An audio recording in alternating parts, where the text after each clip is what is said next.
Hi అండి, అందరికీ good morning. Welcome to my channel. చూస్తున్నారు కదా, ఇందులో నేను ఒక కప్పు జొన్నలు వేసాను, మరో కప్పు జొన్నలు కూడా వేస్తున్నాను. ఇందులోకి మనము ఒక కప్పు మినపప్పు తీసుకోవాలి. గుండ్ల మినపప్పు తీసుకున్నానండి, విరగొట్టిన మినపప్పు కాకుండా గుండ్ల మినపప్పు ఒక కప్పు వేసుకున్నాను. 2 కప్పుల జొన్నలకి 1 కప్పు గుండ్ల మినపప్పు వేసుకొని దాన్ని 8 గంటల పాటు నానబెట్టుకోవాలి.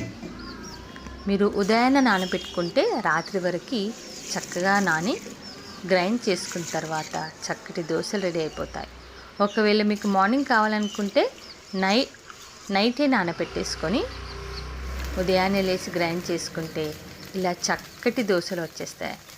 ఇది మనం నార్మల్ వేసుకున్న దోశలు ఎలా ఉంటాయో అలాగే వస్తుంది. ఇంకేమీ ఇబ్బంది పడాల్సిన అవసరం లేకుండా చక్కటి జొన్న దోశలు చేసుకొని మీ ఆరోగ్యాన్ని కాపాడుకుంటారని ఈ వీడియో